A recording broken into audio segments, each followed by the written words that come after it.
Te damos la bienvenida a Píldoras Pedagógicas, tu nuevo podcast favorito sobre educación. Soy Sonia Fernández Peña. Hoy, en Recetas Educativas, exploramos el complejo mundo de las relaciones interpersonales, focalizándonos en un tema crucial, las relaciones tóxicas. Vamos a comenzar el tema definiendo lo que significa tóxico. Según la RAE, es aquella sustancia que contiene veneno o produce envenenamiento. Por lo tanto, cuando hablamos de relaciones tóxicas, estamos refiriéndonos a aquellas relaciones interpersonales donde una o ambas partes tienen un impacto negativo en la salud emocional, mental o física sobre la otra parte. Estas relaciones suelen caracterizarse por patrones destructivos, falta de respeto, comunicación negativa, manipulación emocional, control excesivo o abuso, lo que genera un ambiente perjudicial para el bienestar general de las personas implicadas. Y es importante señalar que las relaciones tóxicas pueden manifestarse en diversos contextos, y no solo en el ámbito de la pareja, que a veces cuando estamos hablando de relaciones tóxicas enseguida pensamos en parejas, y no. También podemos encontrarnos con estas relaciones en el entorno de la familia, en el entorno de la amistad, o entre compañeros de clase o del trabajo. La identificación temprana y la intervención son cruciales para evitar consecuencias negativas a largo plazo. ¿Y cómo podemos reconocer si una relación es tóxica? Pues tiene unos elementos muy característicos con los que nos podemos encontrar. Entre ellos están la dependencia emocional, los celos, el control, la manipulación y diferentes manifestaciones de violencia. Vamos a definir cada uno de ellos. ¿Alguna vez has sentido que necesitas desesperadamente la aprobación de alguien más para sentirte completo? Eso es la dependencia emocional en acción. Podemos definirlo como un patrón persistente de necesidades emocionales no satisfechas que se intentan abordar de manera desadaptativa a través de las relaciones con otras personas. Es decir, la persona busca de forma exagerada el afecto, siendo para ella una necesidad extrema de aprobación. Por lo general, teme a la soledad y es sumisa en sus relaciones. Tradicionalmente, la dependencia emocional se ha vinculado especialmente a las mujeres, ya que en la sociedad occidental, estas han sido educadas en una cultura que idealiza el amor romántico y promueve la idea de que la felicidad radica en tener una pareja. Sin embargo, estudios recientes también han revelado que los adolescentes varones muestran altos niveles de dependencia emocional, desafiando así los estereotipos de género tradicionales. Un ejemplo práctico de dependencia emocional hacia otra persona. Imagínate que María depende emocionalmente de Rosa. Carlos llama a María para ir a merendar al sitio favorito de María. Pero esta rechaza la invitación porque está esperando a ver si llama a Rosa, que ni siquiera han quedado, pero ella espera a ver si la llama para hacer otro plan. Da igual el otro plan, el caso es estar con Rosa. Pues esto es dependencia emocional. ¿Y qué pasa cuando sentimos que alguien más puede quitar lo que más valoramos en nuestras relaciones? Llegan los celos, una compleja mezcla de emociones, pudiendo convertirse en el epicentro de nuestras preocupaciones y envidia. Los celos no se limitan al ámbito romántico, pueden aparecer en diversas relaciones, ya sea entre familiares o amigos, pero en todos los casos la esencia es la misma: la percepción de una amenaza que pone en riesgo la calidad de la relación que deseamos mantener.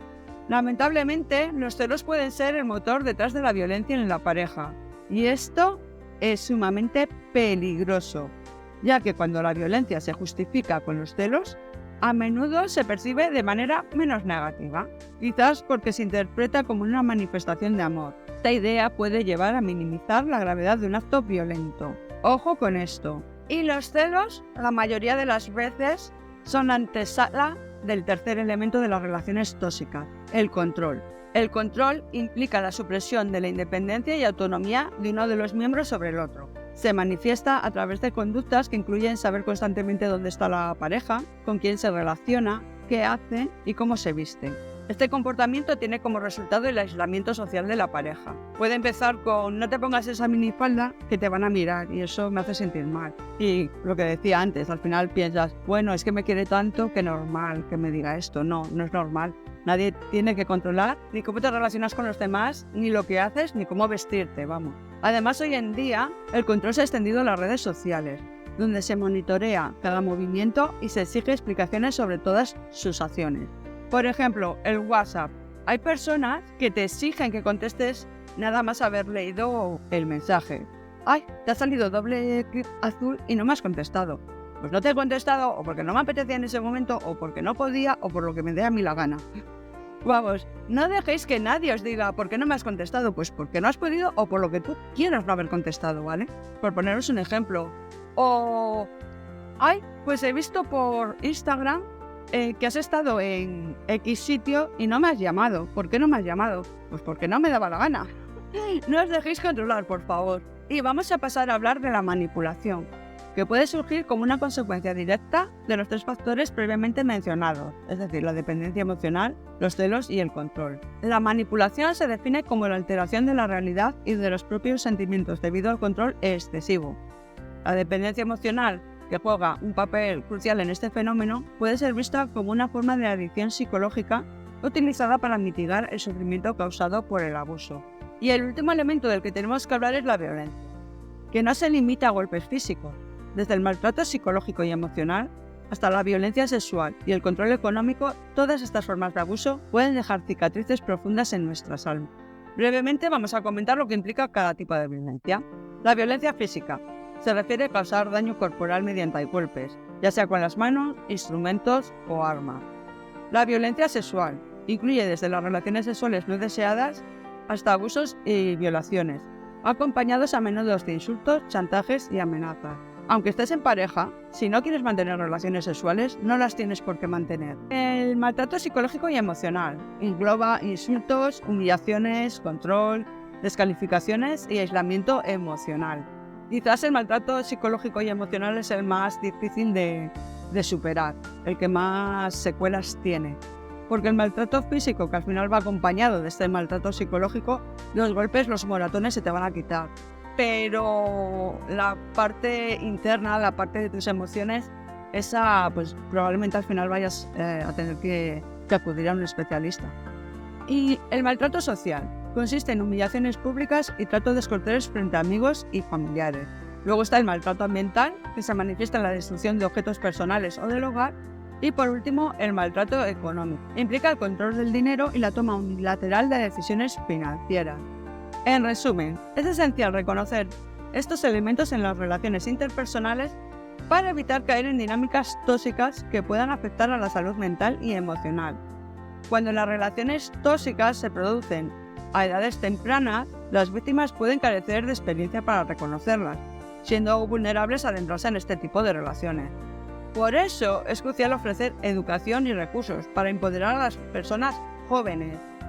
Al final, la prevención es muy importante porque una vez que entras en estas relaciones es complicado salir. Y antes de pasar a hablar de la prevención, creo que es importante entender cómo comienza la violencia. Para ello vamos a considerar lo que Walker, psicóloga y educadora, llama el ciclo de la violencia, que se desarrolla en 3 fases bien definidas, cada una con sus propias características y dinámicas emocionales. La primera fase es la acumulación de la tensión. Todo comienza con la acumulación gradual de tensión en la relación. La víctima percibe cómo el agresor se vuelve más irritable, hostil y busca conflictos incluso en situaciones cotidianas. En esta etapa surgen los primeros indicios de agresiones verbales, cambios bruscos de humor, desprecios y en ocasiones incluso pequeños actos de violencia física. Es común que la víctima minimice o niegue la realidad de la situación, tratando de encontrar justificaciones para el comportamiento del agresor. La segunda fase es el estallido de la tensión. Llega a un punto en que la tensión acumulada explota. La agresión puede manifestarse de manera física, verbal o sexual y suele desencadenarse por cualquier incidente trivial. Tras el estallido, la persona agresora a menudo intenta minimizar el incidente, negando su gravedad o buscando excusas. Esta fase marca una reafirmación de los roles y las identidades en la pareja. Y la tercera fase sería la luna de miel o arrepentimiento. Después del episodio de violencia, el agresor entra en una fase de arrepentimiento y reconciliación. Ofrece disculpas, regalos, promesas de que va a cambiar. Busca restaurar la relación afectiva y mantener la ilusión de que el comportamiento violento no va a volver a repetirse. Sin embargo, esta fase tiende a cortarse con el tiempo y puede llegar a desaparecer. La repetición del ciclo lleva a una reducción de la duración de esta fase de luna de miel mientras que los episodios de violencia se vuelven más frecuentes y peligrosos con el tiempo. Y ahora sí, vamos a pasar a hablar de la prevención de las relaciones tóxicas. Antes de comentar algunas actividades prácticas, considero importante establecer una base teórica. ¿Qué es esencial en esta prevención? La educación. Desde los primeros años hasta la educación superior, la educación moldea nuestras identidades y define nuestras interacciones sociales. No se trata solo de transmitir conocimientos, sino de cultivar una responsabilidad social que enriquezca nuestras vidas y las de quienes nos rodean. Tenemos que tener en cuenta que hay 4 pilares fundamentales que todos deben adquirir, y son aprender a conocer, aprender a hacer, aprender a vivir y aprender a ser. En el ámbito de las relaciones, destacamos los pilares de aprender a ser y aprender a vivir, cruciales en la educación contemporánea. La educación debe inculcar valores como la libertad, la igualdad y el respeto para promover el bienestar social. Fomentar el civismo desde la educación nos permite entender las normas de la sociedad y adoptar valores que nos integren en ella, allanando el camino hacia un futuro de bienestar para todos. Si hablamos de educación y de relaciones interpersonales, necesitamos hablar de educación emocional, ya que despliega un papel crucial en la transformación de actitudes negativas prevalentes en nuestra sociedad, como la ansiedad, el estrés, la depresión, la dependencia y la violencia de género. La educación emocional es un componente esencial que se centra en fortalecer nuestras habilidades emocionales, desde la autoconciencia hasta la regulación emocional, y comienza desde la infancia, porque ¿qué mejor momento para sembrar las semillas del bienestar personal y social que en los primeros años de desarrollo? Cuando queremos prevenir relaciones tóxicas, en educación emocional tenemos que trabajar la inteligencia emocional y las competencias emocionales. Vamos a hablar de la inteligencia emocional. Es la que nos permite gestionar nuestras emociones de manera efectiva, comprendiendo cómo influyen en nuestras acciones y decisiones.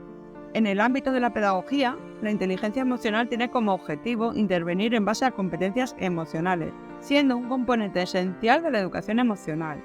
Y vamos a empezar a hablar de las competencias emocionales. Estas competencias se refieren a la capacidad de movilizar conocimientos, habilidades y actitudes para llevar a cabo acciones eficaces y de calidad, influyendo significativamente en el desarrollo personal y social. Las competencias emocionales engloban la conciencia emocional, la regulación emocional, la autonomía personal, la competencia social y las habilidades para la vida y el bienestar. Vamos a hablar un poquito de cada una. La conciencia emocional implica ser consciente y responsable de nuestras propias emociones, pero también de las de los demás, así como de la mente emocional que nos rodea en situaciones en concreto. Luego, la regulación emocional se refiere a la habilidad para manejar nuestras emociones de manera adecuada, comprendiendo la conexión entre emoción, pensamiento y acción, y utilizando estrategias efectivas para afrontarlas, promoviendo emociones positivas. La autonomía personal comprende una serie de características relacionadas con el manejo personal de nuestras emociones, incluyendo la autoestima, muy importante la autoestima, una actitud positiva, la responsabilidad, la capacidad para analizar críticas sociales, buscar apoyo y recursos y la autosuficiencia emocional. ¿Y por qué me paro antes en la autoestima? Una persona con baja autoestima tiene muchas papeletas para caer en relaciones tóxicas, porque va a depender emocionalmente de otra persona, porque necesita esa aprobación de otra persona. Busca la seguridad que no tiene en sí misma, porque cuando no tienes autoestima probablemente no tienes seguridad en ti misma, pues esa seguridad la va a buscar en otras personas. Por eso es tan importante trabajarla desde los primeros años. En el podcast de dinámicas hay unas dinámicas que son dinámicas para la autoestima y bueno, pues lo podéis escuchar y de todas maneras tenéis miles de ejemplos de dinámicas para la autoestima en internet, vaya. Seguimos, que me voy. La competencia social abarca la habilidad para mantener relaciones efectivas con los demás, lo que implica dominar las normas sociales, comunicarse de manera efectiva, demostrar respeto, tener actitudes prosociales y mostrar asertividad, entre otros aspectos. Y las habilidades para la vida y el bienestar, que se refiere a la capacidad de adaptarse a diferentes situaciones de la vida de manera satisfactoria, ya sean personales, profesionales, sociales o de ocio. enfrentando los desafíos con éxito y promoviendo el bienestar general. Hay estudios que han demostrado que aquellos que poseen mayores competencias emocionales experimentan una mayor satisfacción tanto a nivel personal como social, lo que resalta la importancia de cultivar estas habilidades desde temprana edad. Y aquí os dejo algunas actividades prácticas para trabajar en el aula y prevenir relaciones tóxicas, centrándonos en el desarrollo de la educación emocional y la inteligencia emocional. La primera actividad, el círculo de emociones. Organiza sesiones regulares en las que los estudiantes compartan cómo se sienten emocionalmente. Anima a que expresen sus emociones libremente y practiquen escuchar y validar las emociones de los demás. Por ejemplo, puedes hacer un termómetro emocional. Proporcionas a cada estudiante una tarjeta con un termómetro y pídeles que escriban su nombre en la parte superior. Durante unos minutos invita a los estudiantes a reflexionar sobre cómo se sienten emocionalmente en ese momento y a marcar el nivel de intensidad de su emoción en el termómetro. Luego forma un grupo y pide a los estudiantes que compartan su emoción y por qué se sienten así. Eso sí, si lo desean, es importante no obligar. Y luego anima a que los compañeros expresen empatía y comprensión hacia las emociones de los demás. Otra actividad es el diario de emociones. Pide a los estudiantes que lleven un diario emocional donde registren sus emociones diarias, qué las desencadenó y cómo las gestionaron. Esto les va a ayudar a aumentar su autoconciencia emocional y a identificar patrones en su comportamiento. Para ello, proporciona a cada estudiante un cuaderno o una hoja de registro donde puedan escribir sobre sus emociones cada día durante una semana. Pide a los estudiantes que registren cómo se sienten emocionalmente en diferentes momentos del día, qué desencadenó esas emociones y cómo las gestionaron. Al final de la semana, dedica tiempo en clase para que los estudiantes compartan y reflexionen sobre sus emociones emocionales. Otra actividad serían las técnicas de relajación. Enseña técnicas de relajación y respiración para ayudar a los estudiantes a manejar el estrés y la ansiedad. Puedes practicarlo durante unos minutos al comienzo o al final de la clase. Un ejemplo sería la respiración de 4 cuentas. Y a los estudiantes a practicar una técnica de respiración simple. Inhalar profundamente contando hasta 4, sostener la respiración durante 4 cuentas, exhalar lentamente durante 4 y luego mantener la respiración fuera durante 4 cuentas también. Haz que los estudiantes se sienten cómodamente en sus sillas, con los ojos cerrados y guíalos a través de esta respiración durante unos minutos. Después de la práctica, fomenta la reflexión sobre cómo se sintieron durante la técnica y cómo podrían usarla para calmarse en momentos de estrés o ansiedad. Otra técnica sería un proyecto de habilidades sociales. Divide a los estudiantes en grupos y pídeles que elaboren una presentación sobre diferentes aspectos de las habilidades sociales, como la escucha activa, la empatía o la resolución de conflictos. En el podcast de habilidades sociales hablamos sobre estas habilidades, por si queréis escucharlo de nuevo. O si no lo habéis escuchado, os animo a que lo hagáis.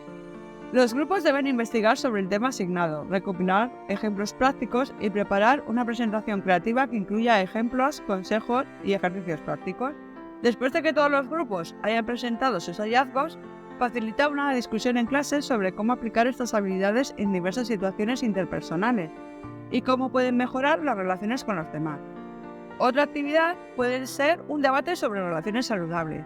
Organiza un debate en clase sobre el tema de relaciones saludables versus relaciones tóxicas. Divide a la clase en 2 grupos, uno a favor de las relaciones saludables y otro a favor de las relaciones tóxicas. Igual no lo llamo relaciones tóxicas, llámalo de otra manera, porque si no va a ser muy evidente qué relación tienes por lo saludable. Bueno, proporcionar a los estudiantes tiempos para investigar y preparar argumentos sólidos para respaldar su opinión. Durante el debate, asegúrate de que todos los estudiantes tengan la oportunidad de participar y expresar sus puntos de vista. Después del debate, facilita una reflexión grupal sobre las diferentes perspectivas y los signos distintivos de cada tipo de relación.